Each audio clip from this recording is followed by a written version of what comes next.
तर नितेश राणेंनी मंत्रिपदाची शपथ घेतल्यानंतर मातोश्री बाहेर बॅनर लावण्यात आला। मंत्रिपद मिळताच राणे समर्थकांकडून मातोश्री बाहेर बॅनरबाजी झाल्याचं आपण पाहतोय।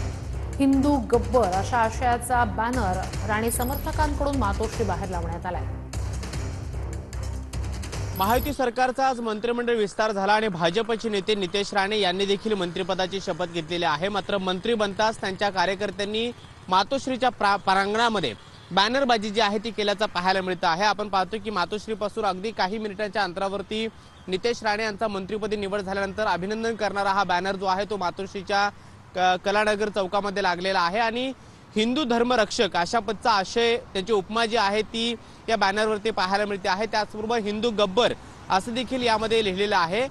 नितेश राणे मंत्री झाल्याबद्दल त्यांचं अभिनंदन करण्यात आलेलं आहे आणि मयूर भागेरिया या कार्यकर्त्यांना हा जो बॅनर आहे तो मातोश्रीच्या प्रांगणामध्ये लावलेला आहे आणि महायुती सरकारच्या मंत्रिमंडळामध्ये मंत्रिपदी निवड झाल्याबद्दल नितेश राणे यांचं अभिनंदन केलेलं आहे। मातोश्रीच्या प्रांगणामध्ये बॅनरबाजी करून कुठेतरी ठाकरे कुटुंबाला डिवचण्यासारखा प्रकार जो आहे तो त्यांच्या कार्यकर्त्यांच्या माध्यमातून पाहायला मिळतो आहे। व्हिडिओ जर्नलिस्ट चरण सोबत कृष्णा सोनारवाडकर, TV9 मराठी, मुंबई।